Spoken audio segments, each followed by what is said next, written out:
Le consommateur des temps modernes est un co-créateur. Il souhaite que son avis soit pris en compte par l'entreprise lorsqu'elle développe un nouveau produit. C'est le collaboratif au cœur de l'économie.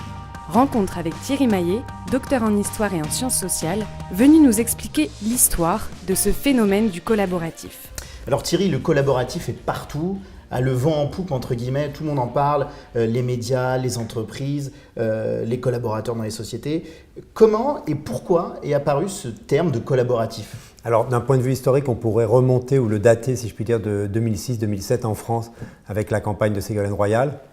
En fin de compte, elle s'est un peu inspirée d'une campagne qui a eu lieu en Italie l'année précédente, en 2005, et puis très clairement Barack Obama a donné le là en 2008 pour sa première campagne électorale, où véritablement le collaboratif qui n'était que participatif en France, j'avais publié à l'époque Génération Participation, donc très clairement pour expliciter ce phénomène, est devenu collaboratif aux États-Unis parce que le mot participatif a été traduit, si je puis dire, en collaboratif aux États-Unis et notamment par le biais de l'entreprise. Est-ce que vous pensez que c'est une tendance qui va perdurer dans le temps ou c'est juste un effet de mode, justement parce que ça vient des États-Unis et qu'on sait qu'en France, on aime bien copier, en général on se dit au bout de 10 ans, ce qui se passe aux États-Unis, ou alors c'est vraiment un phénomène qui va s'installer ? Alors, d'un point de vue politique, il ne faut pas rougir cette fois parce que j'ai envie de dire c'est les Américains qui nous ont sinon copiés. En tout cas, Ségolène Royal les a clairement inspirés puisqu'on sait qu'il y a des membres de son équipe qui étaient venus étudier ce qu'avaient fait les membres de Désir d'avenir à l'époque en France.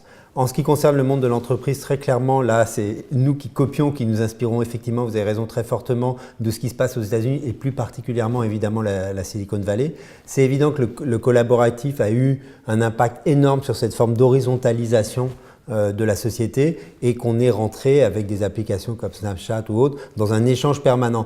Là où il y a une évolution intéressante peut-être par rapport aux années 2007-2008 qui était la naissance du participatif ou du collaboratif, c'est aujourd'hui le rôle et la place de l'image. C'est-à-dire qu'à l'époque, on échangeait et on ne collaborait, si je puis dire, qu'autour du texte. Et aujourd'hui, on est à la fois dans le texte et dans l'image. Donc ça produit d'autres formes d'échange, ça produit d'autres formes de collaboration. Ça peut aussi permettre une collaboration beaucoup plus étendue au niveau mondial parce que l'image est quand même la seule langue universelle finalement.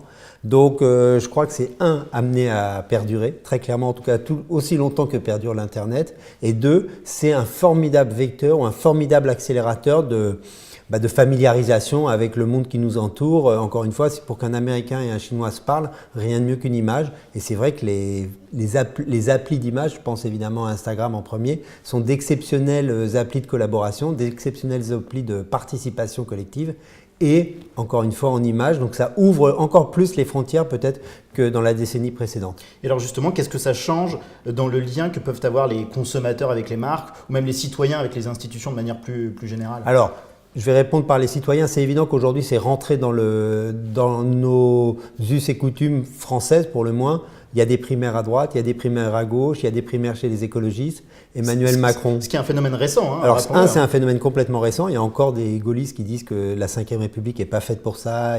Donc, on voit bien qu'il y a encore des résistances, mais je pense qu'elles vont être emportées. Et les succès d'audience de la dernière primaire de la droite prouvent bien à quel point les Français sont ravis de s'impliquer, de participer. Tout Français, aujourd'hui, en moyenne, appartient à au moins 2 associations. Donc, les citoyens adorent participer, adorent collaborer. Et on le retrouve dans le monde de l'entreprise, où une entreprise qui ne sait pas écouter, qui ne sait pas collaborer, qui ne sait pas s'ouvrir à ses consommateurs, si je puis dire, est mal partie. Et alors qu'en plus, ça ne coûte pas très cher, c'est assez facile. Et c'est en plus très sympa parce que vous êtes dans un échange permanent qui produit des interactions, qui produit des échanges. Et c'est agréable pour tout le monde y retrouve son petit, son bébé. Il y a par contre encore des institutions qui ont du mal à se situer, très clairement les syndicats. Ils ne savent pas comment gérer la participation ou la collaboration et c'est pour moi une des raisons pour lesquelles ils sont tellement en difficulté dans le monde privé. L'administration publique, toutes les administrations publiques n'y arrivent pas, certaines y arrivent très bien. J'ai envie de dire, une des meilleures réussites en France, de ce point de vue-là, c'est sûrement l'administration des impôts et la collecte de l'impôt. Qu'ils ont réussi en 5 ans ou 7 ans à basculer complètement l'impôt sur une collecte dématérialisée et numérique, avec une participation et une faculté que vous avez de vous adresser à l'administration de manière beaucoup plus détendue, si je puis dire, que ça n'était le cas avant. Donc ça, c'est une vraie réussite. Je pense qu'à l'inverse, il y a certaines institutions, je pense à la santé, je pense à l'éducation nationale, qui est encore terriblement en retrait sur cette dimension collaborative ou participative. Construire ensemble. C'est la promesse faite aujourd'hui par Morning à ses utilisateurs. Un engagement collaboratif pour imaginer la banque de demain. Aurélien Vialette, responsable marketing de la start-up, nous a raconté comment ils ont impliqué utilisateurs et collaborateurs dans la conception de leurs services.